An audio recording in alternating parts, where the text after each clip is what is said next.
Bueno chicos, vamos a empezar este live. Como les mencioné, el día de hoy no tenemos un invitado. Lamentablemente, el día de hoy no pudieron muchas personas que tenía planeado. Pero bueno, no estudio, ¿no? Eso es lo que nos va a volver en realidad los profesionales que queremos ser. Entonces, ¿cuál es la importancia de la estadística y la matemática? Pues es muchísima. Si bien la ciencia de datos como tal necesitas tú entender el negocio, la estadística y la matemática te va a permitir poder resolver o tener herramientas para poder tener o para poder resolver muchas problemáticas que tenemos, ¿ok? Entonces ahí es donde nosotros entramos. Nosotros entramos como por ejemplo matemáticos, estadísticos, programadores, ¿no? Donde entendiendo el negocio podemos dar diferentes tipos de soluciones. Ahora, la pregunta que siempre me hacen, ¿no, Manuel? ¿A qué nivel debo de saber matemática? ¿A qué nivel debo de saber estadística? Para poder, no sé, dedicarme a la ciencia de datos, a la inteligencia artificial, entre otras cosas más, ¿no? ¿Cuál podría ser ese nivel que necesito, que amerito? Pues bueno, va a depender mucho a dónde quieras llegar. Como yo mencioné, para que uno pueda ser científico de datos, ¿ya? Para que uno pueda ser científico de datos necesitas un nivel de investigación. O sea, si tú te percatas en América, en Estados Unidos, los mejores, los científicos de datos mejores pagados son aquellos que tienen un doctorado, un PhD, que están en postdoctorado, tanto en estadística, ¿no? Y están metidos en este mundo y trabajan en grandes empresas. Pero eh, si tú quisieras, por ejemplo, trabajar como científico de datos para aquí en Perú, en Latinoamérica, lo he visto que lo llevan a otro contexto, ¿no? O sea, de repente no tienes que profundizar mucho, pero créeme que saber lo que hay detrás, o sea, saber el contexto de un modelo estadístico y de la matemática te va a traer muy buenos resultados, te va a traer muchísima más ventaja a diferencia de otras personas. Y bueno, créeme que cuando tú quieras entender algún modelo, cuando quieras entender alguna nueva estrategia que vas a hacer, una metodología o lo que quieras, vas a tener los resultados más óptimos, lo que estás buscando tú, que es eso.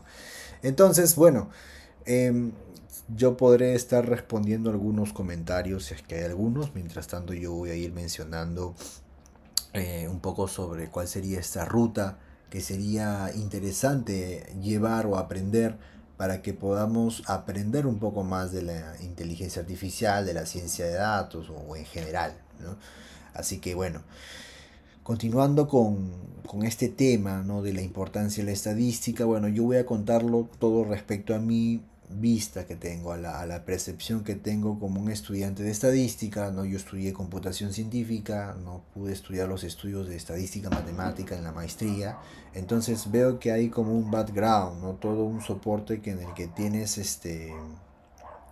que tener para poder entender diferentes modelos, ¿no? Ya no es solamente la estadística clásica, es la estadística de repente multivariada, tienes que entender muchos métodos, desde de repente, no sé, nosotros hacemos algunos gráficos simples como histogramas, como algunos diagramas de cajas, ¿no? Con los box plot, ¿no? Para ver de repente outliers, pero la estadística cuando tienes datos con muchas variables va más allá que eso. Entonces, la pregunta es cómo puedo yo abordar outliers de manera multivariada, qué necesito, qué matemática necesito para poder abordar eso.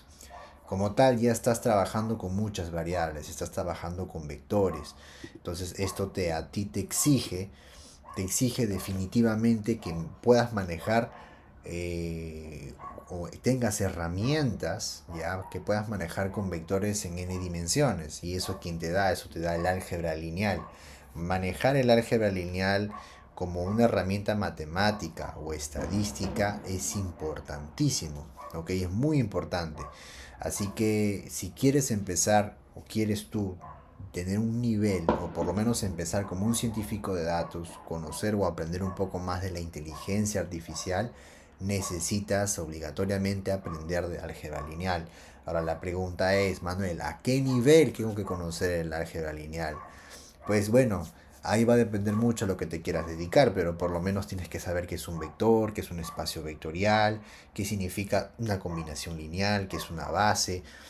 Y bueno, podemos seguir, por lo menos saber un poco sobre la, qué es un valor propio, ¿no? Valores, vectores propios, cómo funcionan los vectores en general, también trabajar con matrices, cómo poder trabajar de diferentes maneras con las matrices, y bueno, o sea, tener un concepto o una base para poder trabajar en realidad con elementos en n dimensiones. Ahora, un espacio vectorial no solamente pueden ser, en este caso, vectores, que son números, con números en n dimensiones, también pueden ser otros tipos de elementos, pero eso ya va más allá. Entonces, tener un conocimiento del álgebra lineal es necesario. Entonces, cuando tú vayas a, por ejemplo, hacer un modelo de Machine Learning o un modelo cualquiera, tú lo que vas a hacer básicamente es trabajar con vectores en RN. Cada observación o cada persona o lo que venga, en este caso, según tu objetivo, va a ser un vector en RN. ¿No? El n simplemente va a ser la cantidad de características. Entonces, ahí ya estás trabajando con vectores, ya no estás trabajando con personas como tal, sino con sus características en RN. Incluso cuando son variables cualitativas ya no es en RN, porque una dimensión en este caso, un elemento ya no pertenece a los reales, es una categoría. Entonces es ahí donde, bueno, ahí tenés que ver de qué manera enfrentar, ¿no? O sea, enfrentarte a las variables categóricas, variables cualitativas, mejor dicho, vía es otro mundo, ya estamos hablando de otra cosa, ¿no? De tener algunos conocimientos de otro tipo de herramientas, pero entonces quiero que vean que el álgebra lineal es importantísimo. Ahora, el álgebra lineal, conocer todo el mundo de matrices, es importante porque también te va a permitir manejar otros modelos estadísticos, como por ejemplo la regresión lineal multivariada, ¿no? La regresión lineal como tal, que es la, bueno, múltiple, perdón, la regresión lineal múltiple, no se dice multivariada, se dice múltiple, porque solamente tienes una etiqueta y n características, ¿ok? Está mal dicho multivariada, ¿no? Sería multivariada cuando son varias variables dependientes. En este caso estamos hablando de una variable dependiente, una regresión lineal múltiple. Cuando tienes regresión lineal múltiple, ya estás trabajando con muchas características. No puedes hacer un gráfico que pueda representar n dimensiones, de n características. No, no puede ser la famosa recta, ¿no? A lo más podrías hacer dos características, ¿no? Dos características y bueno, el y sería la tercera y dibujas un plano a lo máximo, ¿no? Como una representación, en este caso, de repente de forma gráfica. Pero cuando queremos o cuando nos detenemos a estudiar la regresión lineal, más allá que debes de tener un concepto o un enfoque muy grueso de lo que vendría a ser la probabilidad y la inferencia, te vas a enfrentar con matrices, te vas a enfrentar con problemas matriciales, de qué es una inversa, qué es la transpuesta, operaciones, multiplicación de matrices. Entonces es interesante e importante el manejar todo lo que tiene que ver con matrices, vectores. O sea, el álgebra lineal es indispensable. De igual manera, lo que es famoso en la actualidad, que son las redes neuronales, o que cómo han sido construidas todos los modelos de inteligencia artificial, al final por detrás tienen cosas con matrices. O sea, todo está con matrices. Cuando tú tienes los famosos tokens, cuando tú le mandas un prompt, ¿no? El prompt en este caso se agrupa internamente por tokens, cada token va a tener un código, un embedding, etcétera. Todo esto se va a manejar con vectores internamente, un espacio RN, y ese n va a ser muy grande. Entonces aquí ya entramos en un problema matricial, vectorial muy grande, incluso puede ser tensorial, que ya estaríamos agregándole una dimensión más al arreglo rectangular. Pero eso sería irnos un poco más allá, pero es lo necesario si te quieres ir al deep learning, por ejemplo. ¿Ok? Entonces, es ahí donde ya viene la necesidad de qué tanto quieres profundizar. Entonces, pero el álgebra lineal es importante, es necesario si quieres tener un buen desempeño en lo que tiene que ver con el machine learning o ciencia de datos, ¿ok? Espero que se me pueda escuchar bien. Estoy cerca de la ventana y de repente se escuchan algunos perros ladrando, ¿ya? Así que, bueno, Vamos a continuar con la parte, miren, el álgebra lineal, como les menciono, es importantísimo para manejar, o sea, los datos van a ser vectores, entonces va a ser tu materia prima para poder manejar todos los modelos, ¿ok? Vectores, matrices, y no solo para los modelos de clasificación, ¿no? Modelos de clusterización también, cuando quieras distancias entre observaciones, vas a usar distancias, en este caso métricas, ¿ya? Y esas métricas que vas a medir entre vectores ya te va a permitir a ti de repente tener algún tipo de encontrar patrones, agrupaciones, perfilamientos, ok, pero al final todo lo trabajas con vectores. Entonces tu primer paso, si quieres empezar con el mundo de la ciencia de datos, del machine learning, de la inteligencia artificial, desde el punto de vista matemático, tienes que empezar con el álgebra lineal, ok. Entonces, más atrás de eso, obviamente debes de saber tu matemática básica, ¿no? Debes saber cosas elementales de la matemática, ¿no? Estamos ya más o menos sobreentendiendo que sabes las operaciones básicas, sabes sumar, sabes multiplicar, sabes dividir, sabes la teoría de exponentes, sabes que es una función, sabes algunas cosas básicas, pero bueno, si ya que estoy metiendo la palabra funciones, luego del álgebra lineal o a la par, debes de saber cálculo diferencial y cálculo integral, o sea, previamente al cálculo diferencial viene a ser el cálculo tradicional con las funciones, o sea, las funciones que nos permiten transformar o hacer una relación entre un conjunto y otro conjunto. Nos permite a nosotros encontrar algún tipo de regla de correspondencia, donde de una manera rápida puedo transformar, ¿no? O relacionar un conjunto con otro. Entonces, conocer todo sobre las funciones es importante porque luego viene la definición de lo que son los límites, ¿no? Los límites también son importantes, ¿no? Cómo se aproximan en base a una vecindad, ¿no? Dependiendo de un punto de acumulación que tienes en una vecindad o en un entorno de, en este caso sea en el espacio que estamos, podemos empezar con el espacio R, o mejor dicho, con el euclidiano R. No, dentro de ahí puedes estudiar, ahí es una previa de un estudio topológico de los reales, pero podemos empezar simplemente con intervalos, ¿no? Lo que podemos llamar una bola abierta, un intervalo. Dentro de ese intervalo, de un conjunto de intervalos que pueden ser unidos, intersectados o lo que sea, mediante un punto de acumulación, perdón, ¿no?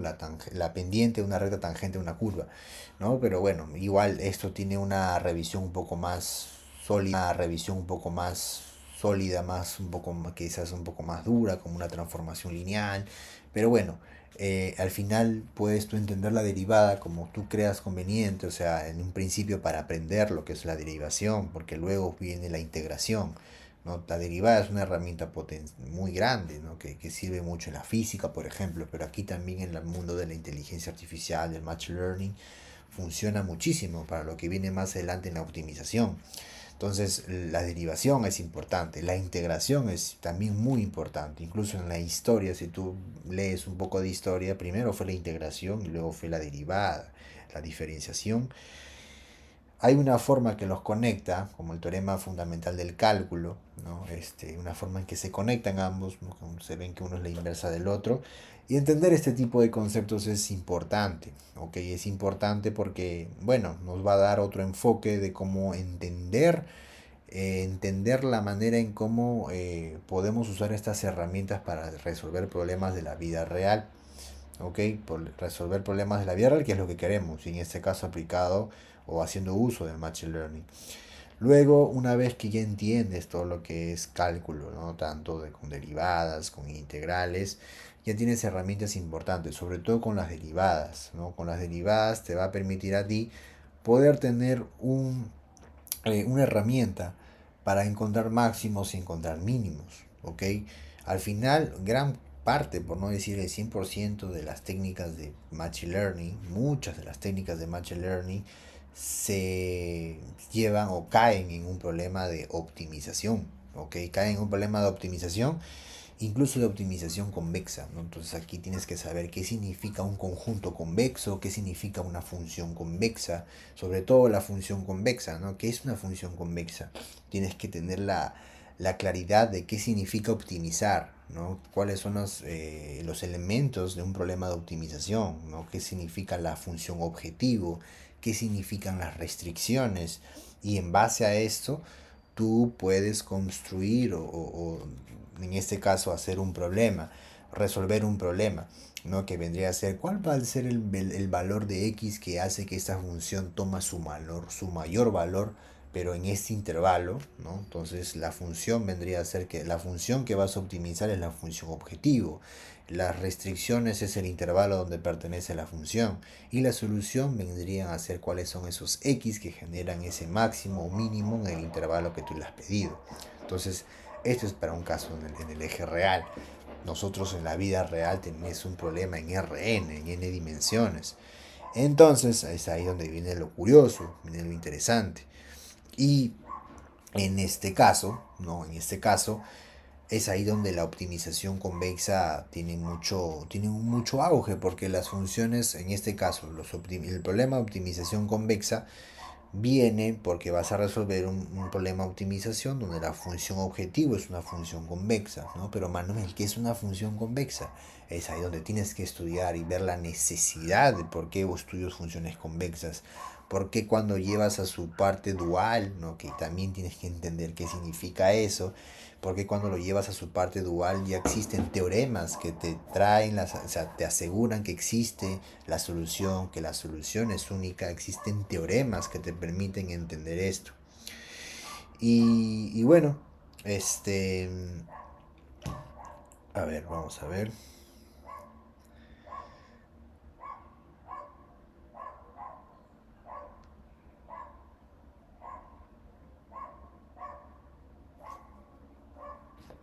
A ver. Y bueno, esto es la parte de optimización. Entonces, conocer derivadas, sobre todo derivadas parciales, ¿no? O sea, cuando yo menciono la parte de cálculo integral y diferencial, yo sé que posiblemente hacemos referencia al cálculo en una variable, pero ya viene el cálculo en n dimensiones, ¿no? El cálculo multivariado, ¿no? Conocer los vectores, de repente las derivadas parciales, ¿no? ¿Qué significa la derivada respecto a tal, respecto a x, respecto a y, respecto a z? Que son todos los teoremas de respecto a lo que tiene que ver con la diferenciación, en este caso en n dimensiones. Y bueno, es ahí donde entra esas aplicaciones en la optimización convexa, porque yo voy a hacer o resolver problemas o minimizar o maximizar problemas. ¿Con qué? Con varias dimensiones, ¿no? Y es aquí donde tiene el detalle de que tienes la necesidad de saber cómo resolver este tipo de problemas. Obviamente, existen formas explícitas en las que tú puedes resolver un problema de optimización, pero no siempre va a ser así. Hay momentos en el que la matemática no te va a dar para poder resolver un problema de una manera directa, explícita. Si yo te pongo x más 1 es igual a 5, tú sabes que x vale 4, x es igual a 4, lo puedes hacer con una operación simple. Podría ser de repente un poco más, de repente, complicado. X al cuadrado más 2x más 1 es igual a 0. ¿Cuánto vale x? X puede tomar dos valores o puede tomar un solo valor, puede ser menos 1, no lo sé. ¿No? Entonces x es igual a menos 1, lo puedo determinar de manera explícita. Pero ¿qué pasa si te pongo coseno de x más e a la x al cuadrado menos logaritmo de x es igual a 3? ¿Cuál es ese x que satisface esa condición? No vas a poder hallar un x igual a algo que te dé la solución de manera explícita. Vas a tener que aproximarte a la solución con diferentes métodos. Y es ahí donde vienen los métodos numéricos. Los métodos numéricos van a ser formas en las que nosotros vamos a poder aproximarnos a una solución real, ¿ok? Mediante diferente tipo de estrategias, ¿no? Tú vas a hacer operaciones sencillas, entre comillas, operaciones que ya conoces, ¿ok? Una vez, otra vez, ¿no? Y otra vez. Y cada vez que haces vas a compararlo con la vez anterior, ¿no? Y vas a ver qué tanto se diferencia la solución que estás hallando. Yo, por ejemplo, hago una solución, una suma, multiplicación, división, me sale una solución, listo. Luego hago otra solución respecto con la solución que ya saqué, ¿no? Entonces, la solución 1 me sale, ¿sabes qué? Me sale 5.1, listo. La solución 2, con ese 5.1 comienzo una nueva construcción de una nueva aproximación. Me sale 5.13, listo. La diferencia, mira, la diferencia es de 0.3, 0.03, ok. Voy aumentando, sigo. La diferencia es de 0.27, 0.027 y así. Y me voy aproximando de repente a un cierto valor. Me aproximo al 5.18, por ejemplo, ¿no? Y esa es mi solución, ¿no? Cuando cada vez vas haciendo más operaciones, los resultados ya van siendo casi muy parecidos, con una cantidad de cifras decimales, ¿no? Lo que vendría a ser la tolerancia. Entonces, es ahí donde tú tienes que entender, ¿no? Manuel, entonces, ¿qué entiendo por esto? Lo que son los métodos numéricos, ¿qué se llama cada proceso que tú vas realizando, ¿no? Le llamamos iteraciones. Entonces, a veces cuando haces más iteraciones, lo que haces simplemente es llegar a una solución, ¿no? Entonces, al final, cada solución que llegas con una iteración puede ser parte de un elemento de una sucesión que estás hallando. Ahora, esto debe tener un enfoque más formal. Cada solución que tú hayas es un elemento, una sucesión, y una sucesión es una función. Esta sucesión tiene que converger. Entonces, si tú demuestras que esa solución converge a la solución real, a la solución exacta, tu modelo es chévere, tu modelo, tu aproximación es bacán, ¿no? Entonces tú puedes, y tú no puedes irte al infinito, pues, ¿no? Los límites, las convergencias son al infinito. Entonces, mientras más iteraciones hagas, más te acercas a la solución real, que es lo que tú quieres lograr. Entonces, los métodos numéricos nos ayudan a eso, a poder llevar, aproximar soluciones reales. Pero, o sea, vamos a aproximarnos a lo real, ¿no? Mediante iteraciones, en este caso finitas, ¿no? Voy a hacerlo con 100 iteraciones, con 200, con 300, con 500. Pero aquí ya viene otro problema, que es el costo computacional. El costo computacional es importante, ¿no? De por sí, hacer una operación, ¿no? De repente matemática, ¿no? De repente tú no lo ves, pero cuesta milisegundos hacerlo. Si tú le pones esto cientos de veces, miles de veces, ya hay un costo que te va a poder de repente terminar en más segundos o incluso minutos, dependiendo de una matriz de 20 por 20, de 100%, de 8000 por 8000, de 50.000 por 50.000, de 1.000.000 por... Listo, volvimos. Entonces, lo que nosotros en realidad queremos es aproximarnos, ¿no? A una solución real, ¿ya? Aproximarnos a una solución real, que es lo que buscamos, ¿no? Es lo que buscamos nosotros, es lo que queremos nosotros, pero va a depender mucho de la forma en cómo lo hagamos. Entonces, es ahí donde viene lo interesante. Entonces, vamos a ver.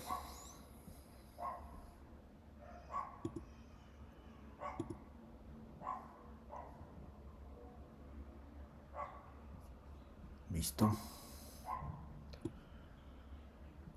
Muy bien.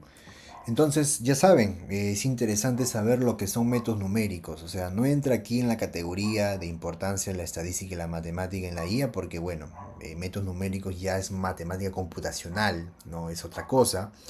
Pero bueno, de una cierta u otra manera necesitamos entender o saber el por qué tenemos la necesidad de poder aprender, ¿ya? Aprender sobre, en este caso, la matemática como tal.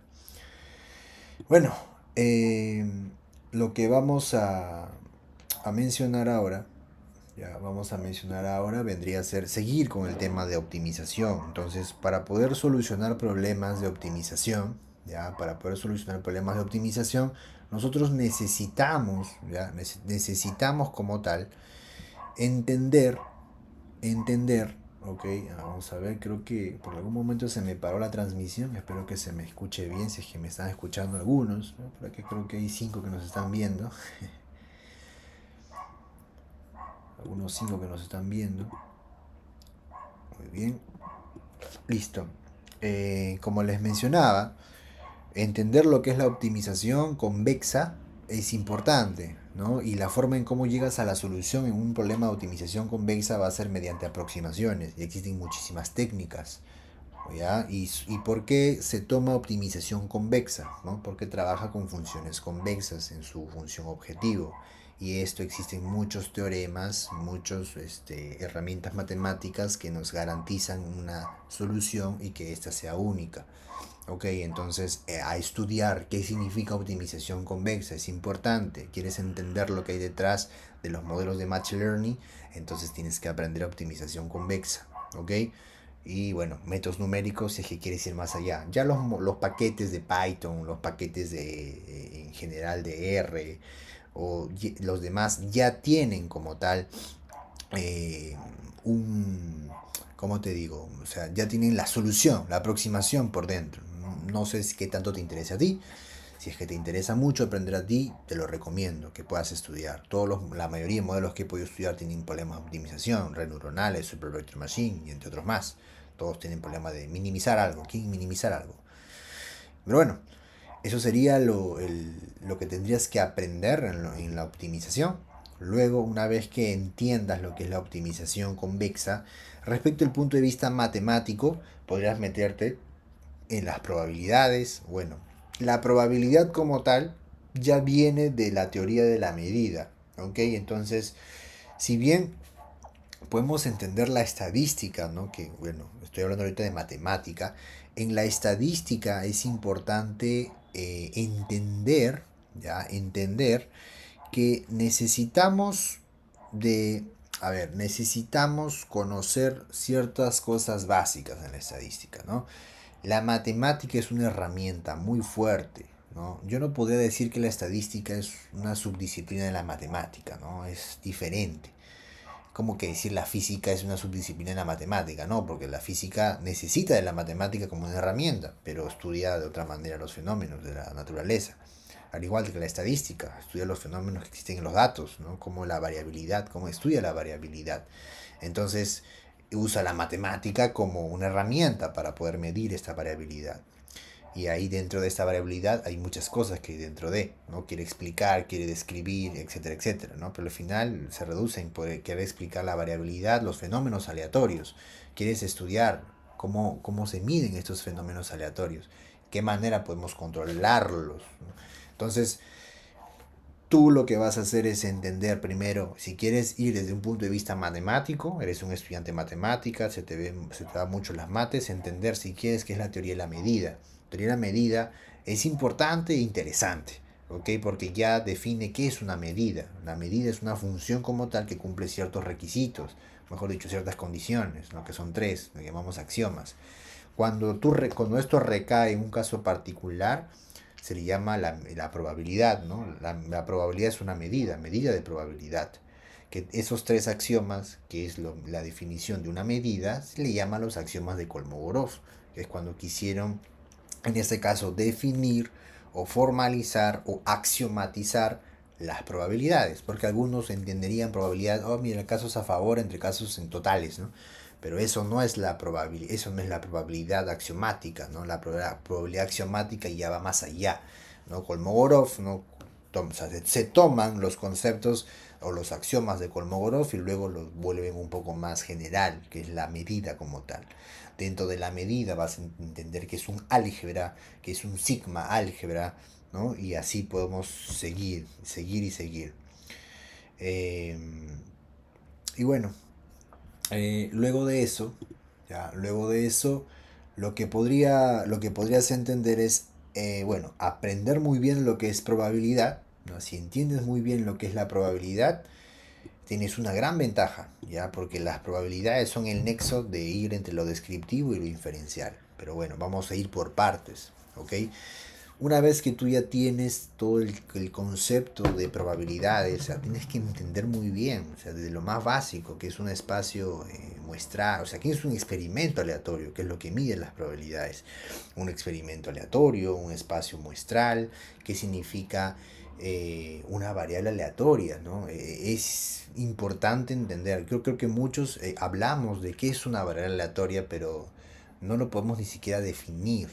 O sea, en realidad la variable aleatoria es una función. Si quieres hablar desde un punto de vista matemático, incluso tiene su complejidad en su definición desde el punto de vista matemático, porque es una función medible, donde toda la imagen inversa, ¿no? Toda la imagen inversa que está incluida en un boreliano. Entonces, la función medible tiene un concepto complicado, pero ahora cuando tú estudias en estadística, cuando estás empezando los primeros ciclos, le ponen otro tipo de definición equivalente. ¿Ok? Eso simplemente que tiene que ver con que una submaestra pertenece al sigma álgebra, es lo mismo que lo que te acabo de decir, pero es por la definición de espacio de una función medible, que es diferente a una medida, una función medible es diferente a una medida, ¿ya? Eh, Tienes que tú entender qué es una variable aleatoria. La variable aleatoria lo que trata de hacer es cuantificar los posibles resultados de tu experimento aleatorio, ¿no? Tu experimento aleatorio como tal pueden ser lanzar una moneda, caricello. Pueden ser obtener una carta, ¿no? Una carta, un 4 de corazón, un 4 de coco. Puede ser tener, no sé, pues algo que sea cualitativo, o sea, posibles resultados cualitativos. ¿Te das cuenta? Entonces, ¿cómo cuantificas estos resultados? La variable aleatoria te permite cuantificar estos posibles resultados. Ahora, la variable aleatoria es una función que cuantifica los posibles resultados. Sí, cuantifica el espacio muestral, sí, pero que cumple ciertas condiciones, ¿no? Esa condición es que sea medible, ¿no? Y esa función o esa condición que sea medible, te invito a que tú leas qué significa eso, ¿no? Pero no cualquier cosa se le llama variable aleatoria. Tienes que entender qué es lo que hace la variable aleatoria. Una vez que entiendes qué es la variable aleatoria, ya puedes ir comenzando a hablar de qué es la medida de probabilidad, ¿no? Que ya puedes ir viendo, aparte de qué es la medida de probabilidad, qué, qué es una distribución de probabilidad. Existen variables aleatorias tanto discretas, existen continuas, ¿ok? Y de esta manera tú podrías entender, ¿no? Las variables, las distribuciones de probabilidad. Hay la de Bernoulli, la binomial, hipergeométrica, la geométrica, y puedo seguir, tanto en este caso variables aleatorias discretas, también como en las continuas, ¿no? La uniforme, pues la normal, la gamma, y puedo seguir muchísimas en otras más, ¿no? La normal, que es una de las más interesantes.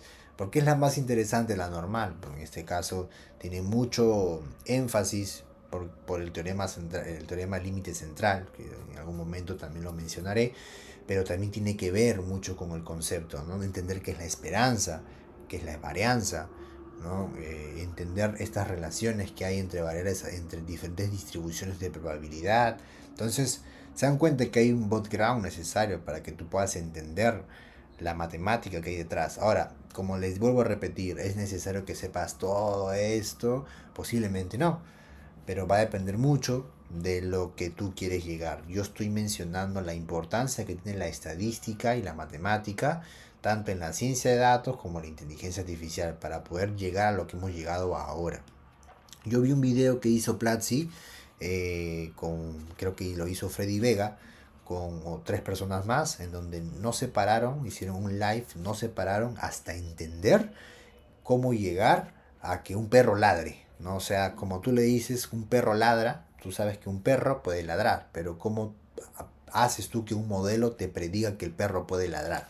Entonces se comenzaron a meter toda la teoría desde el punto de vista matemático para que puedan llegar que un Pedro ladre, ¿no? Y todo lo hicieron vectorialmente. Me pareció muy interesante la forma en cómo lo abordaron, ¿no? Que al final Freddy lo redujo como que la inteligencia artificial simplemente se reduce a un problema de matrices y vectores, ¿no? Que es lo que él mencionó.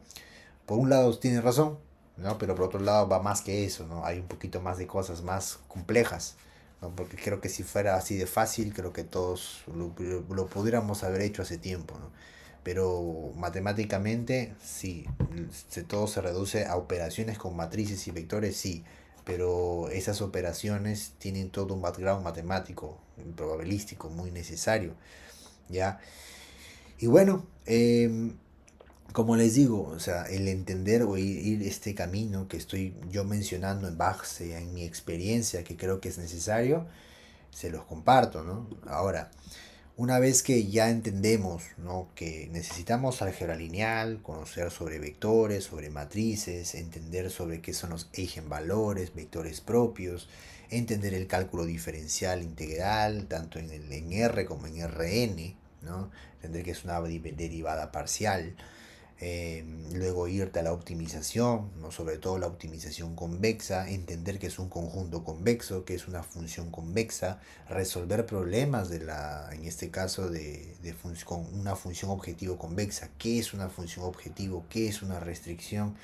¿Qué es el teorema KKT, ¿no? Karush-Tucker? ¿Para qué sirve? ¿Qué es un problema dual? ¿No? ¿Qué es el primal? ¿Qué es el dual? Todo ese tipo de cosas son muy interesantes. Ahora, por ahí se me escapa algo que es interesante, que es el análisis funcional. El análisis real, por ejemplo, estudia topológicamente al eje real. Cuando tú llevas, por ejemplo, un curso de análisis real en matemáticas, estudias desde el punto de vista topológico bien fuerte la construcción de los números naturales, los reales, cómo son este background matemático, fundamentos muy fuerte.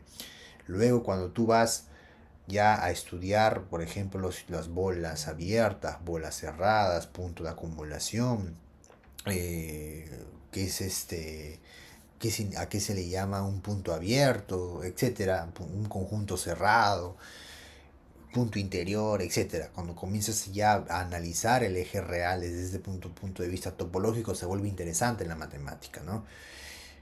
Luego, cuando lo estudias desde un punto de vista de n dimensiones, Rn se vuelve incluso más interesante, más abstracto, ¿no? Para algunos muy abstracto, pero a veces ya no es necesario solamente estudiar números en n dimensiones, R de reales en n dimensiones. A veces quieres estudiar cualquier cosa, un espacio, no, un conjunto no vacío. Y es ahí donde viene el análisis funcional, o mejor dicho, cuando empiezas con los espacios métricos. Los espacios métricos nos permiten poder medir, en este caso, la distancia entre dos elementos de un conjunto no vacío. Tengo un conjunto no vacío, conjunto de funciones, conjunto de matrices, conjunto de lo que tú quieras. Tomas dos elementos de ese conjunto, le aplicas una función llamada métrica y hay una distancia entre esos dos elementos. ¿Ok?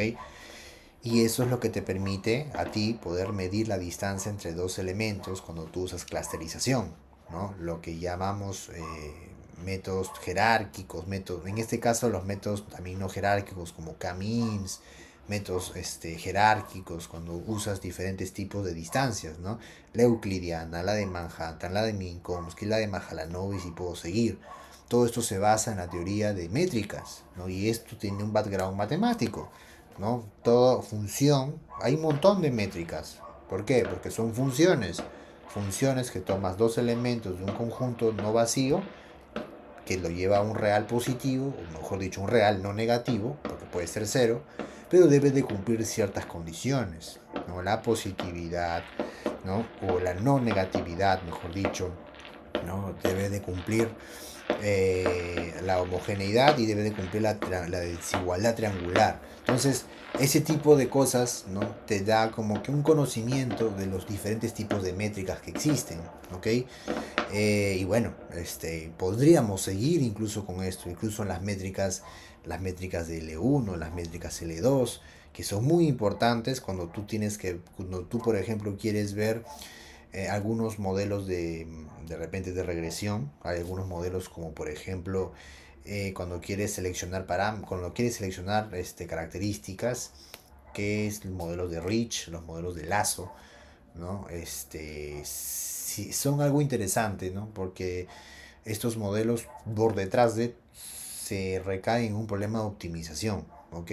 Que recaen en un problema de optimización y se le hacen unas penalizaciones. Y esas penalizaciones que se le hacen a ese problema de optimización, las penalizaciones afectan a su función objetivo. Al final a ambas se le aplican penalizaciones. ¿Y en qué se diferencian? En la forma en cómo se les aplican las penalizaciones. Uno tiene una norma L1 y otro tiene una norma L2. Manuel, ¿qué es eso? Estudia métricas, estudia espacios métricos. Y aquí ya estoy mezclando espacios métricos con optimización convexa. Entonces todo se une, todo tiene sentido, ¿no? Yo sé que, Lazo, uso Rich, uso Lazo, uso ElasticNet, ya, esos de ahí al final se reducen en un problema de optimización. Convexo, con penalizaciones, con diferentes normas, L1, L2, matemática, espacios métricos. Entonces, date cuenta, todo es matemática. Obviamente, ¿no? Si es que a ti no te interesa saber lo que hay detrás, chévere, usa tu paquetito y llama a tu módulo, ¿no? Llama a tu módulo Scikit-Learn, quiero llamar a Lazo, quiero llamar a Rich, quiero llamar a mi red neuronal, lo que quiera, pero que entiendas qué es lo que hay detrás de, puede que te haga diferente y puede que te haga entender el por qué no te salen algunas cosas, ¿no? Te puede dar a entender diferentes tipos de escenarios en el que te puedes enfrentar. Pero bueno, luego cuando tú sigues estudiando, ¿no? La parte ya de matemática, ¿no? Creo que por ahí se me puede ir uno que otro concepto necesario. Ya, por ejemplo, en el análisis funcional, entender que es un espacio de Hilbert, no sé si habrán entendido, tiene mucho que ver cuando ya habrán escuchado lo que son los kernels. Los kernels son funciones que te permiten trabajar de un espacio a otro, ¿no? Sobre todo en los espacios de Hilbert, entonces donde está la base de toda su teoría. Entender que es un espacio de Hilbert para muchos puede ser complicado, ¿no? Que vendría a ser un espacio con, en este caso, con producto interno, que es completo. Pero bueno, no te pido que estudies espacios de Hilbert, no te pido que estudies lo que hay detrás de la teoría de kernels, porque existen diferentes kernels, ¿no? Y me imagino que algunos de ustedes sí han escuchado de la expresión kernels, ¿no? Kernels o núcleo en español. Este tipo de funciones te permiten, por ejemplo, reducir el espacio, la dimensión, mejor dicho, aumentar la dimensión donde tú estás trabajando para poder llevarlo a una dimensión más alta, ¿no? Según el teorema de Cover, para que en un conjunto con mayor dimensión de repente los datos sean linealmente separables, ¿no? O incluso he visto el análisis de componentes principales kernel. Hay un montón de cosas que son transformaciones, que su base es muy matemática, ¿no? Que su base es en espacios de Hilbert. Pero bueno, acá, como te digo, estoy profundizando mucho. Un estudiante de doctorado, un postdoctorado en estadística y matemática que quiere ir a Machine Learning, tiene que conocer este tipo de cosas, ¿no? Entonces, quieres entender los papers de los últimos modelos que lanzan, tienes que saber estas cosas. Pero si no te interesa eso, posiblemente no sea necesario.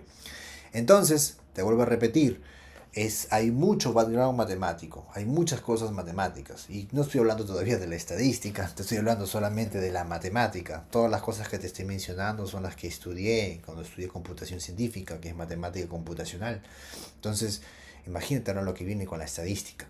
Casi, básicamente casi todo lo que te he dicho, lo que necesitas en la matemática. Ahora, cuando vienes a estudiar estadística, ya te dije que necesitas obviamente conocer qué es la estadística, la descriptiva, luego irte por en este caso, las probabilidades. Las probabilidades son muy importantes porque es el nexo que, como te dije, que va de lo descriptivo a la inferencial. Entonces, si tú conoces la estadística descriptiva y quieres comenzar a hacer inferencias, quieres predecir y quieres decir a un nivel de significancia, yo puedo estar seguro de que sucede esto o no sucede esto, o qué tan seguro puedo estar, o no puedo rechazar alguna hipótesis que me planteo, necesitas probabilidades, porque las probabilidades lo son todo acá. Las probabilidades son la herramienta, el puente para ir de lo descriptivo a lo inferencial. Entonces, aquí estudia probabilidades, estudia las relaciones entre probabilidades, estudia la distribución normal, estudia la distribución T, estudia, bueno, la chi cuadrada, estudia todas, ¿no? Estudia todas. Tienes que aprender cuál es la definición de cada una de ellas, ¿no? Esto te va a permitir ir a la inferencia estadística. La inferencia estadística usa como base la probabilidad para tal cual hacer inferencia, para poder tener una diosimasia de hipótesis, tener una hipótesis nula, una hipótesis alterna. Y en base a matemática interna, o mejor dicho, probabilidades, tú puedes rechazar una hipótesis, entender qué significa rechazar una hipótesis, entender que es un estadístico de prueba, entender que es un error de tipo 1, un error de tipo 2, que es el nivel de significancia, cómo hallo el p-valor, qué significa rechazar o no rechazar, qué significa el área de rechazo. Todo este tipo de cosas está detrás de esta estadística inferencial. Ahora, que depende qué tanto quiero profundizar, depende de ti. Si tú quisieras, por ejemplo, solamente te interesa hallar el paquete para que te lance el alfa, mejor dicho, el p-valor, perdón, y ver si rechazas o no rechazas, chévere. Pero si quieres ir más allá y entender qué hay detrás de, y eso te da otro punto, o te da otra categoría, ¿no? O sea, te da como que ya estás como que a un next level, ¿no? O sea, te da a entender que ya sabes más de repente las cosas que podrían estar pasando internamente y de cierta manera te pueden dar de repente una forma de solucionar escenarios distintos, ¿no? Pero bueno, eso va a depender ya de cada uno. Yo te digo lo que se necesita para cada uno de cosas y al final va a depender de ti si lo usas o no, o si quieres aprenderlo o no.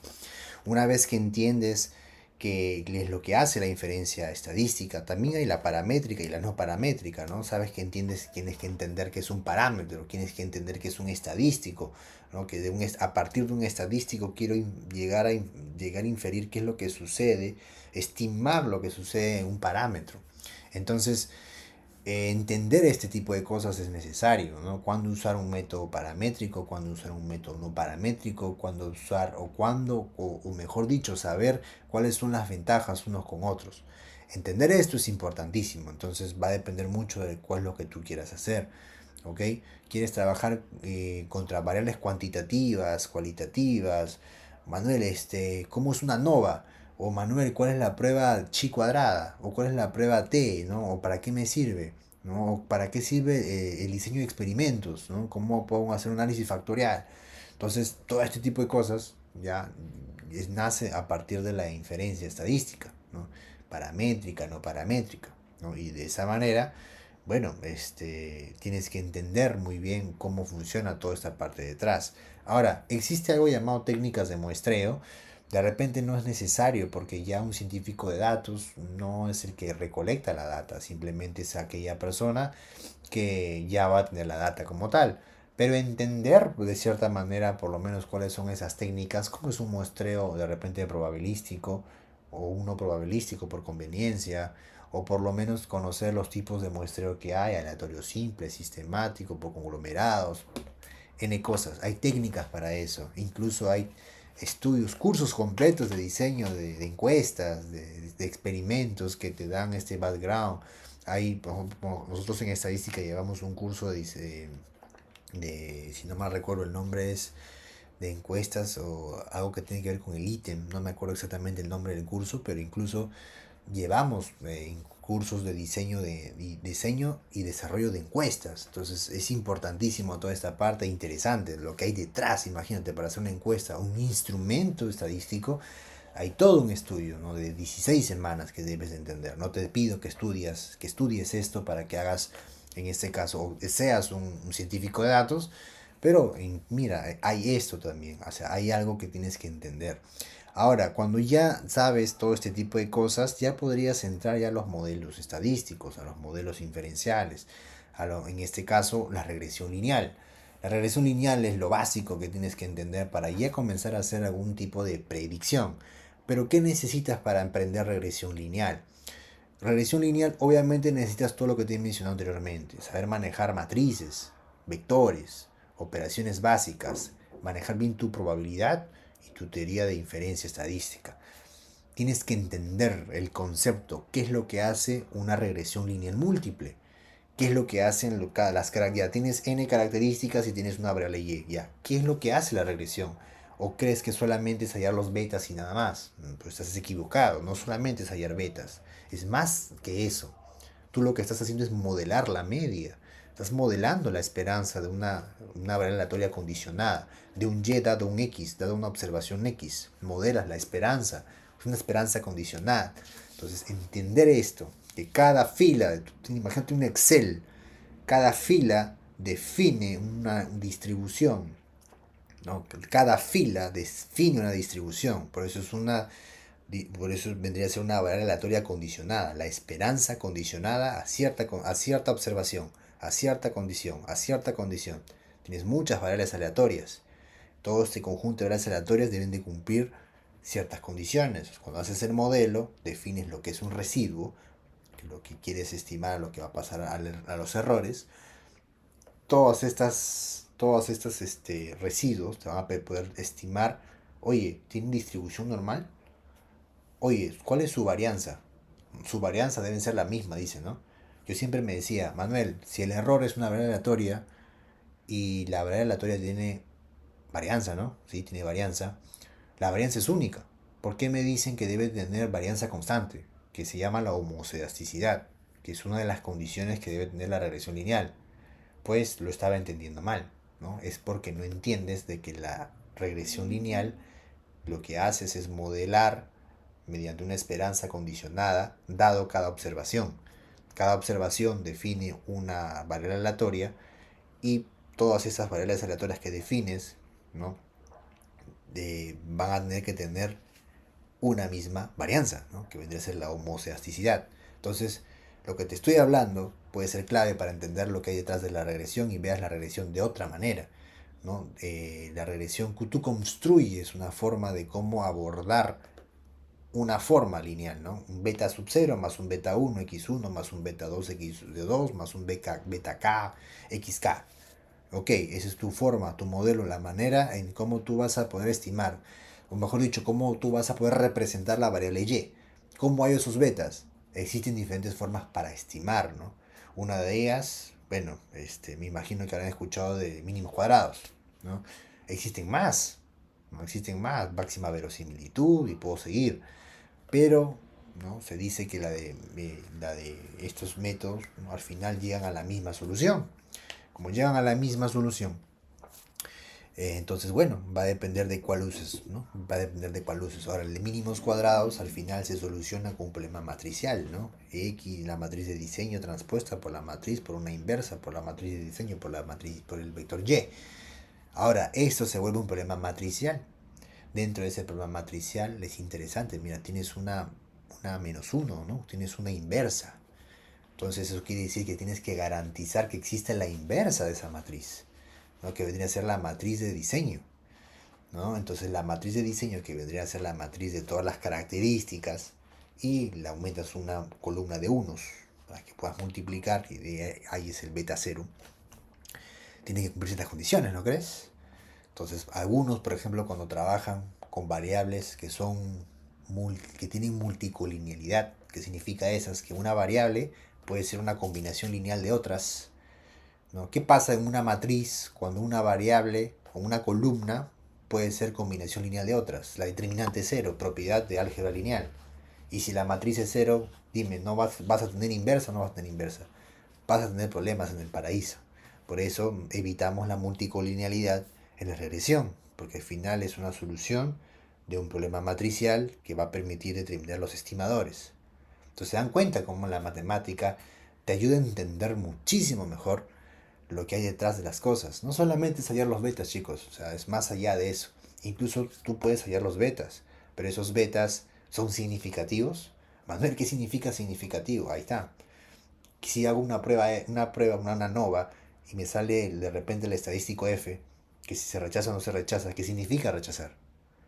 Una vez que digo, mira, se rechaza que por lo menos que todos sean cero. Si todos los betas sean cero, el beta 1 hasta el beta k son cero, no tendría sentido el estudio, sería una constante. Yo tengo que rechazar que todos sean cero. Genial, eso me da la prueba F. La prueba T, ¿qué me da la prueba T? La prueba T me da si cada uno es igual a cero o no. Y tú quieres rechazar que cada uno sea cero. ¿Ok? O sea, sea significativo, ¿no? ¿No? Ahora, puedo seguir con todo este tema. Estimar los estimadores de los betas, los estimadores de la varianza de los betas. Y es importante los estimadores de los betas, de las varianzas de los betas, ¿no? Cómo se van interactuando, cómo van modificándose cada una de estas cosas. Pero bueno, no quiero que observen y espero, bueno, a las personas que estén escuchando esto en su momento, quiero que entiendan lo que hay detrás de la estadística, lo que hay detrás lo que hay detrás de todo lo que se ha podido construir hasta el día de hoy. Se ha necesitado mucha teoría, muchas definiciones, y eso que no estoy hablando del punto de vista computacional, porque ahí también es otra cosa, ¿no? No estoy hablando de nada de la parte de software, de hardware, ni nada de esas cosas. Estoy hablando solamente de matemática y de la estadística. Me estoy deteniendo muy técnicamente para que entiendan qué es lo que hay detrás y vean la importancia de que tienen que estudiar estadística y matemática si quieren entender a otro nivel la ciencia de datos. Quiero aclarar, la ciencia de datos para mí es una rama, bueno, mejor dicho, es una disciplina que te permite resolver problemas de negocio. Pero usas a la estadística o usas al machine learning, usas la programación como tal, ¿no? Como una herramienta, porque al final es resolver problemas de negocio. ¿Ok? No me importa que tu modelo sea una red neuronal o uses deep learning del último nivel que ha salido, si me va a costar muy caro y me va a traer más pérdidas que ganancias? No me importa. No sabes aplicar ciencia de datos, ¿ok? Tienes que saber el negocio. Para saber el negocio tienes que entender el negocio donde estás. Una vez que entiendas el negocio, recién ahí puedes aplicar algo. ¿Entendiste el negocio? Aplicas algo. Y la matemática y la estadística son herramientas. Por eso este podcast va más que todo a conocer esas herramientas. ¿Ok? Va a conocer esas herramientas y bueno, es la que les estoy comentando, como haciendo un roadmap de todo lo que tenemos que saber matemáticamente para entender un poco más de ciencia de datos. Entonces, una vez que ya entendiste, por ejemplo, algunas cosas de regresión, tienes que estudiar o tienes que hacer un estudio de adecuación, tienes que entender qué son los residuos, cómo estudiamos los residuos, qué pasó con los residuos, qué gráficos de los residuos me podrían dar a entender que existe un problema de homoceasticidad, la incorrelación de los residuos, la normalidad de los residuos, ¿no? Mejor dicho, de los errores, ¿no? Porque con los residuos puedes estimar lo que va a pasar con los errores. Entonces, entender la diferencia que hay con nuestras cosas, qué pruebas estadísticas existen para poder verificar que se cumplen los supuestos de la estadística, ¿no? Y también incluso también podrías con los residuos encontrar alguna forma de encontrar outliers, ¿no? De que algún outlier que sea que impacte mucho en tu modelo, ¿no? Existen muchas formas para hacerlo, existen muchas métricas para poder hacerlo. Pero aún así ya en la vida, bueno, en los últimos años hemos encontrado formas más óptimas para poder verificar esto, pero aún así entender y explicar y estudiar los residuos es importante en la regresión. No solamente hallaste los betas y ahí acabó. Tienes que hacer un estudio de adecuación, verificar que cumplen los supuestos, verificar que también se desenvuelven esos betas que has encontrado. De repente hacer un método de selección de variables, ¿no? Pues, verificar que no existe multicolinealidad. ¿Qué es el BIF? ¿Qué significa el BIF? ¿Qué me da este indicador? ¿Para qué me ayuda? ¿No? O para qué sirven los métodos de selección Stepwise o Forward. Hay un montón de cosas que puedes aprender. ¿No? Luego con los que les había mencionado, qué significan los métodos también de selección de variables con lazo, método Rich, método ElasticNet, método de garrote no negativo. Son métodos interesantes que sirven para poder seleccionar variables, ¿no? Y al final eso se reduce en problemas de optimización convexa con penalizaciones, ¿no? Que buscan penalizaciones que penalizan a los, en este caso, a algún factor que tienen normas L1, ¿no? La Rich L1, la Lazo L2, la Rich y la Lazo tiene L1 más L2. Simplemente es matemática, análisis funcional, espacios métricos, métricas, ¿ok?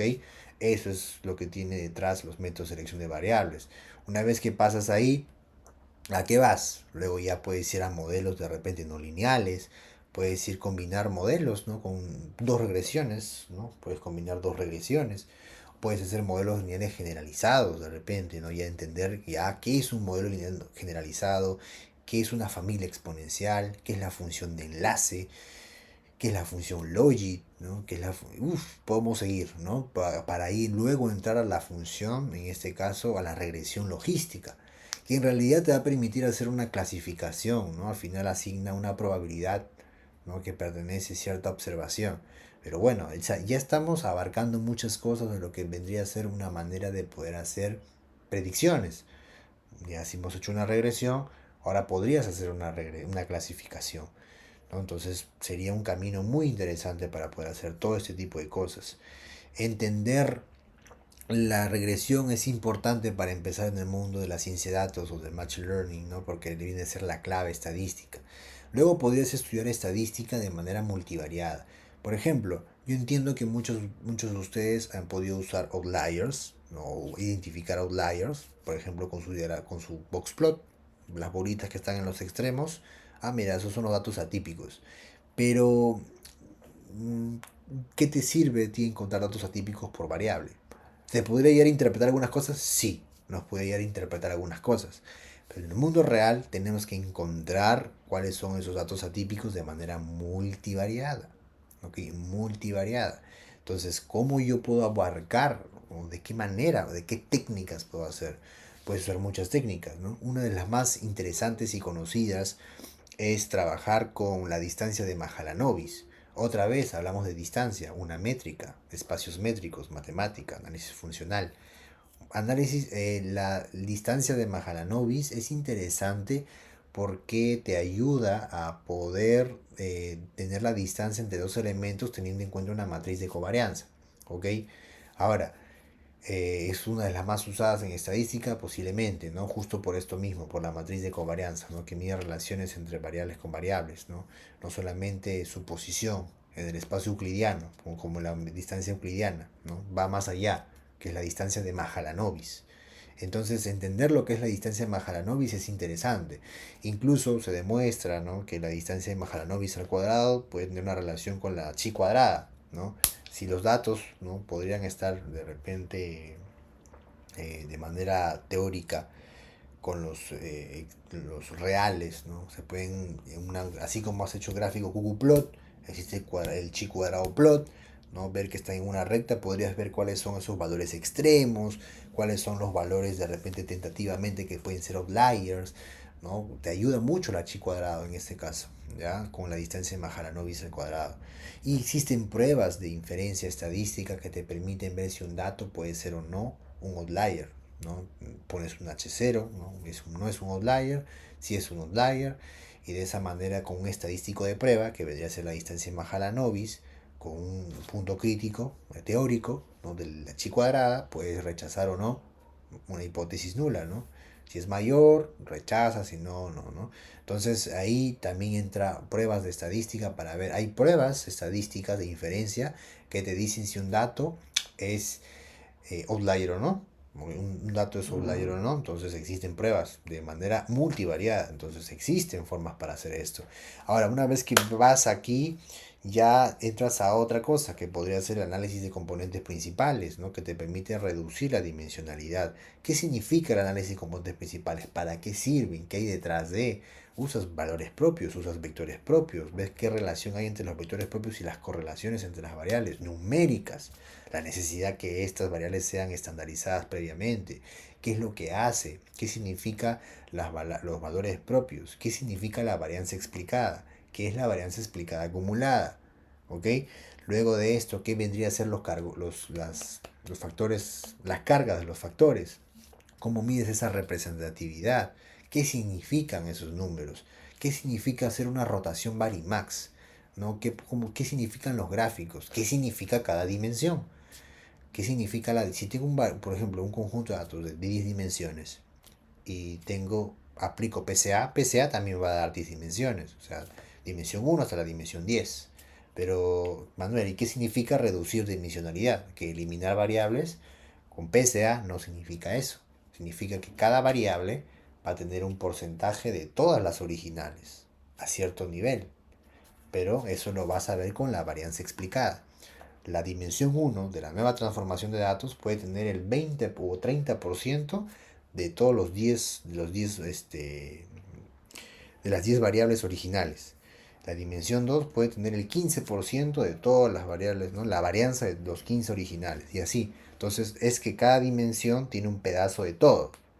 No es que la dimensión 1 hace referencia a la primera variable, ¿no? No, no es así. Por eso, de una cierta manera, puedes tomar una cantidad de variables que entre todas juntas explican el 70, 80 o 90% de todo. Entonces, de 100, de 10, de 20 variables me quedo con 5, me quedo con 3, me quedo con 10 y ya reduje la dimensionalidad, lo que me va a permitir reducir problemas, en este caso costos computacionales, me va a ayudar con interpretatividad para poder quizás hacer gráficos en 2 o 3 dimensiones, ¿ok? PCA. Incluso hay PCA categórico que te permite transformar categorías o variables cualitativas a números y le asignan, en este caso, puntuaciones, que es interesante también, ¿no? Para no estar trabajando con variables dummy. Entonces, análisis de componentes principales o PCA. Análisis de componentes principales categóricos, también interesante. Análisis factorial, ¿no?, para ver las cargas, ya para ver vectores, para ver, perdón, las variables, cómo se relacionan unas con otras, las variables. Escalamiento multidimensional, ¿no?, para ver en este caso similitudes entre categorías. Análisis de correspondencias múltiples, para ver asociaciones entre categorías, ya son métodos multivariados que te permiten trabajar con variables cualitativas, que no es lo que se puede hacer tradicionalmente. Luego viene la clusterización jerárquica y no jerárquica. ¿Cuáles son los supuestos que podría tener una clusterización? ¿Qué es el estadístico de Hopkins? ¿No? ¿Cuáles vendrían a ser las condiciones para poder aplicar un método de clusterización? ¿Qué significa un dendrograma? ¿Qué es una clusterización de K-memes? También como K-memes, memes que viene de medias, también hay de mediana, ¿no? También hay de moda, ¿no? También hay prototype para poder hacer con variables cualitativas. Entonces, es un mundo. Ya estás entrando en el Machine Learning. En realidad es estadística multivariada, ¿no? Luego vienen modelos no paramétricos, ¿no? Puedes entrar árbol de decisión. El árbol de decisión toma en cuenta una variable cualitativa para hacer clasificación, por ejemplo, una variable cualitativa y ver qué tanto se asocia o qué relación o independencia existen entre una variable cualitativa, por ejemplo, ¿no? Una variable que tú lo disparas o lo partes en ciertas, ¿no? Una variable edad mayor que 25 años, menor que 25 años, ¿no? De esta manera lo puede partir la data, o mejor dicho, puede ver si depende o no depende, ¿no? Esta variable depende, es independiente de la etiqueta de clasificación, sí o no. Pues una prueba chi cuadrada, un índice, un indicador de Gini. Bueno, podemos seguir hablando de estas cosas, pero internamente el árbol de decisión te va a permitir hacer como una pequeña segmentación y una disgregación de cómo se comportan los datos. Pero bueno, internamente tiene cosas estadísticas, ¿ok? Pero ya es un método más computacional. Al igual que si quieres un método estadístico de clasificación, tenemos la regresión logística, tenemos el análisis discriminante también, que te permite hacer una clasificación, ¿ok? Ahora, también tienes a otros métodos ya más computacionales, más matemáticos, como el KNN, vecinos más cercanos. Podemos hallar ya integrar con Super Vector Machine, que es un método, un modelo que me encanta muchísimo, que lo que permite es hallar un hiperplano separador, ¿ok? Dentro internamente trabaja con problemas de optimización convexa en espacios de Hilbert, porque trabaja con kernels, y esos kernels, bueno, no te ayuda a poder encontrar, o sea, a suavizar, ¿no? Algunos dicen suavizar, porque si tú quieres encontrar un hiperplano, en R2 es una recta, en R3 es un plano, en Rn es un hiperplano, ¿no? Cuando trabajas en hiperplanos, cuando le transformas a una, puedes extender la dimensión a dimensión infinita, ya estás trabajando con espacios de Hilbert, ya se vuelve interesante la parte matemática, el problema de optimización convexa. Se reduce a un problema de optimización. Dentro de ese problema de optimización en Super Vector Machine tienes, por ejemplo, un valor llamado C, que tiene que ver con una penalización. El valor C, que cuando tú construyes tu modelo de Super Vector Machine, y alguna vez lo has hecho, en Python, por ejemplo, ese valor C es un hiperparámetro que tú lo colocas antes de entrenar el modelo. Y ese valor C está dentro del modelo de optimización convexa. Simplemente es un valor de penalización, que penalizas algunas estimaciones, ¿no? Hay unos errores que tú vas aceptando, que se le llaman holguras, ¿ya? Pero bueno, eso es ya si quieres estudiar más a fondo lo que es lo que es Super Vector Machine. Pero luego, bueno, podemos seguir con lo que vendría a ser redes neuronales, definir qué es una neurona, una forma que parece una regresión lineal, la manera en cómo una neurona cómo defines un perceptrón, que al final es una composición de funciones, que al final transforma tu data de 0 a 1, ¿no? Y mientras más composición tengas, ¿no? Más profundidad, más perceptrones, multicapa, cada capa va a ser de una función con composición, y así puedes ir agrandando la cosa, la matemática en general. Ya. Ahora, también por ahí, cuando la data está desbalanceada, no tienes, por ejemplo, 1000 datos. De los 1000 datos, quiero ver quiénes tienen enfermedades del corazón. Y resulta que solamente 20 tienen enfermedades del corazón. Y 980 están sanos. Cuando haces un modelo, tu modelo va a estar más como que. Los modelos clásicos, ¿no? Van a estar más predispuestos a decir que alguien está sano. Porque solo tienes 20 enfermos. Pero lo que te interesa es modelar los enfermos, ¿no? Me interesa saber los enfermos. Entonces existen modelos de, por ejemplo, de balanceo de datos, en el que, bueno, hay muchas cosas en las que podemos hablar de balanceo de datos, porque al final hay el undersampling, el oversampling, el método Smoke. El Smoke es como que un poco el modelo más sofisticado, porque comienza a crear data sintética, Crea en el espacio RN donde se encuentra, toma a los vecinos más cercanos y comienza a hallar en valores muy cercanos. Es como, por ejemplo, yo soy un dato en RN donde tengo, por ejemplo, mi altura, mi peso, mi promedio, etcétera, ¿no? Mido 1,75 m, ya. Me crea un dato 1,76 m. Peso 80 kilos, pone 79 kilos. Tengo una nota de 18, me pone 17, ¿no? Me crea un nuevo Manuel ficticio, pero está muy cercano a mí, ¿no? Luego me crea un Manuel con 1 kilo más, con un sol menos de ingresos, con un 0,5 nota más y así.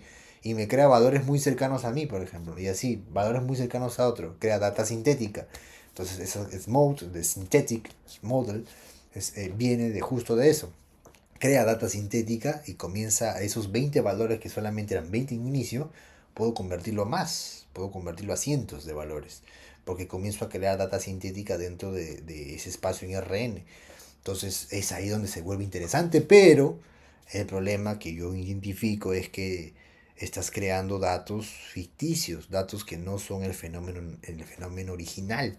Entonces entras en un problema o entras en la pregunta, oye, ¿esto de acá estará correcto? He creado datos ficticios que me van a ayudar a mi modelo, pero ¿será lo correcto?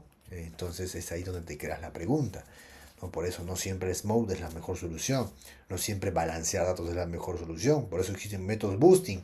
Existe el AdaBoost, CatBoost, el XGBoost, el IGBM, que tienen en sus hiperparámetros formas para poder balancear o darle, ¿sabes qué? Tengo 20 datos nada más de esta etiqueta, ayúdame pues, ¿no? Dale un peso, ayúdame. O sea, estos modelos internamente tienen problemas de optimización donde les da un peso a esas etiquetas. Y bueno, podríamos seguir hablando, ¿no? La IGBM es uno de los modelos y XGBoost que me han dado mejores resultados hasta ahora en lo que tiene que ver con métricas de clasificación y regresión. Pero bueno, también a mí me gustan mucho los árboles de decisión por la interpretabilidad que tiene cuando dibuja un árbol, ¿no? Y comienzas a graficar. Random Forest también es interesante porque comienzas a usar muchos árboles, creas muchos árboles, es un arbusto, perdón, Random Forest es como un bosque de árboles, un bosque aleatorio, ¿no? Que son muchos árboles de decisión. Pero en fin, o sea, entonces quiero que vean, o sea, con todo lo que he podido mencionar, que la ciencia de datos, la inteligencia artificial, tiene mucho matemática y mucha estadística interna. Y eso que no he hablado de la programación. Tiene muchas cosas detrás de. ¿Es necesario estudiar una carrera de estadística para entender todo lo que se estoy hablando? Posiblemente sí, pero posiblemente no sea necesario si tú quieres trabajar en el mundo de los datos. ¿Ok? Por lo menos entender, entrenarte a ti mismo y decir, oye, ¿qué necesito? Oye, voy a estudiar probabilidades. ¿Ya? Manuel me dijo, estudia probabilidades, estudia mi inferencia estadística, mi regresión, paso por paso voy a entender, ¿no? Para poder entender qué estoy haciendo, ¿no? Es interesante saber qué estoy haciendo, porque si no, estoy haciendo cosas por hacer. ¿Ok? Entonces es importantísimo esto.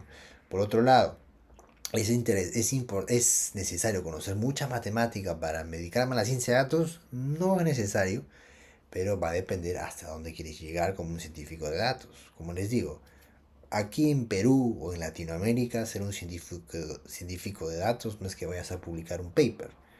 La pregunta es, si tú eres un científico de datos, tienes la capacidad de leer un paper desde el punto de vista matemático, sabes qué significa una penalización L1 en una holgura en un super vector machine, sabes qué es un problema dual, sabes qué es las condiciones KKT, sabes qué significa eso desde el punto de vista matemático, qué es un espacio de Hilbert, qué es un kernel gaussiano, qué es un kernel reproductivo. Ese tipo de cosas lo puedes dejar a los investigadores, pero como te digo, va a depender de ti a qué te quieres dedicar. Si quieres dedicarte solamente a hacer modelos predictivos, chévere, ¿no? Métele más a la programación.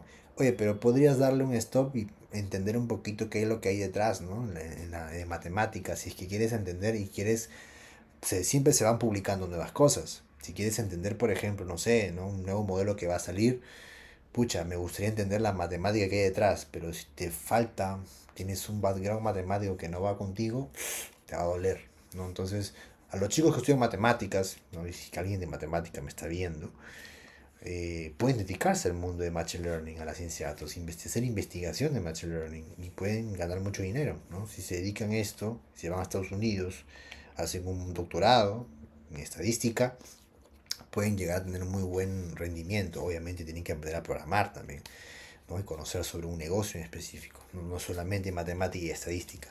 Pero creo que de lo más complicado que hay para entender ciencia de datos es la matemática y la estadística.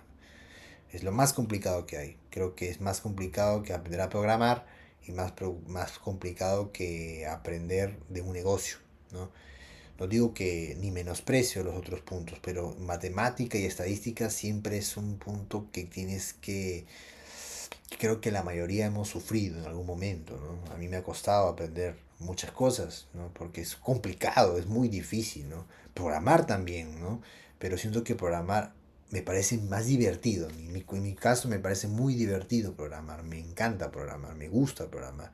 Tiene sus dificultades, sí, a veces se te tiene que ocurrir algo pero muy interesante para hacer un código más óptimo, ¿no? Y a veces hay personas que están pues iluminadas cuando hacen paso. Yo no me imagino cómo han hecho para programar muchas cosas que hoy tenemos. Pero bueno, también son unos capos, ¿no?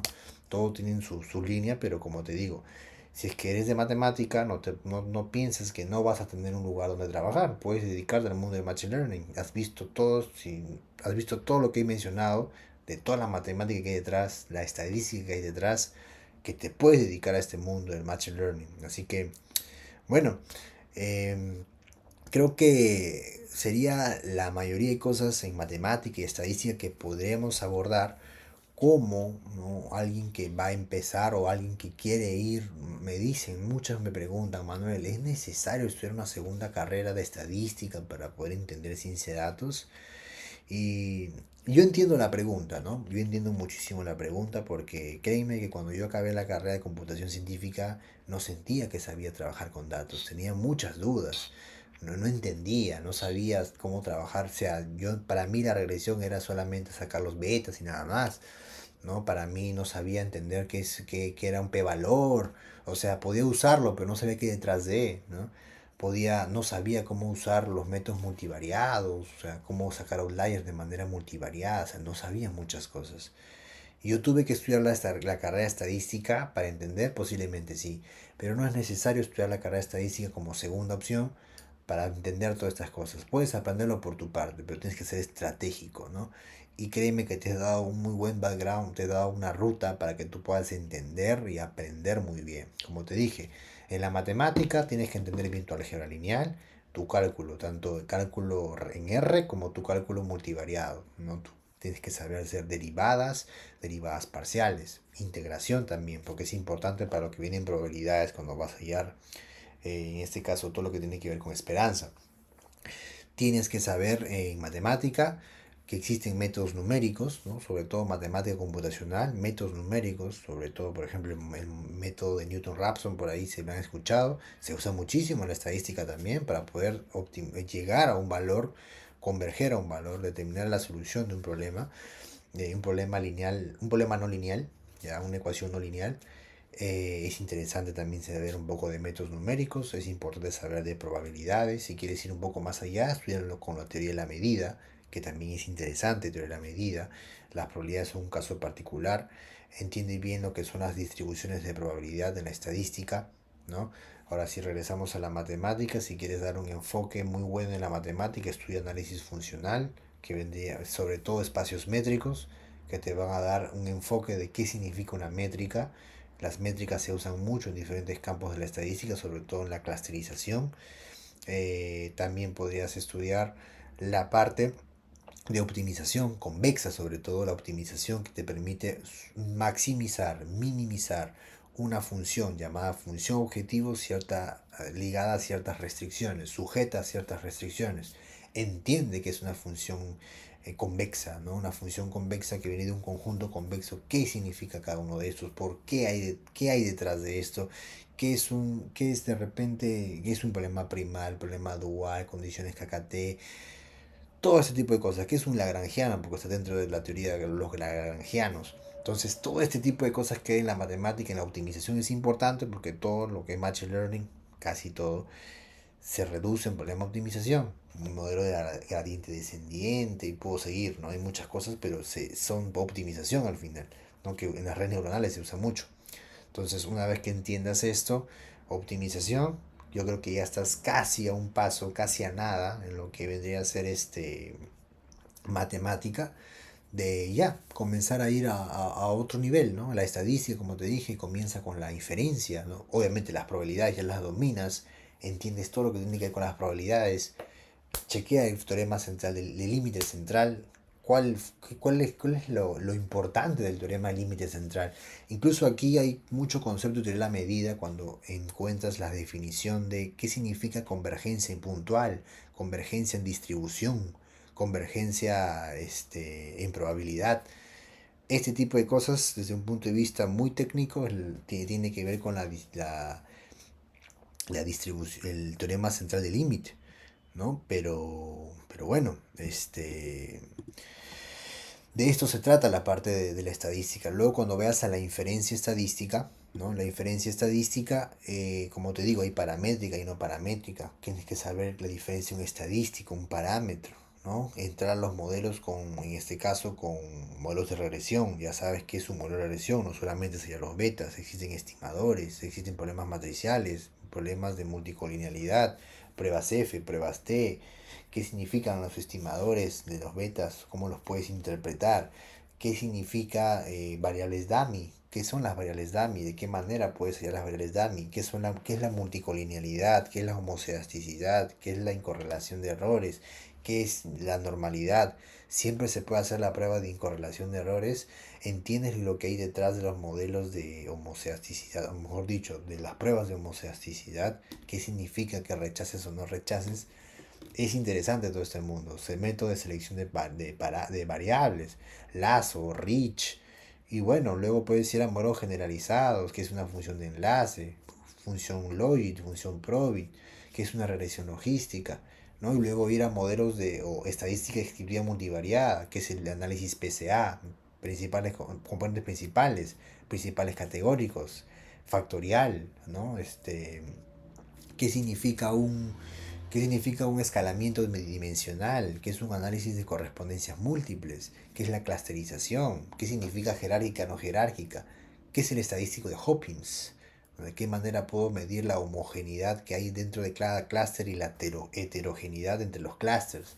Te das cuenta de un montón de cosas que puedes estudiar. O sea, te he dado todo un roadmap que tú podrías seguir si te quieres dedicar desde el punto de vista matemático y estadístico y entender y tener una ventaja sobre otras personas.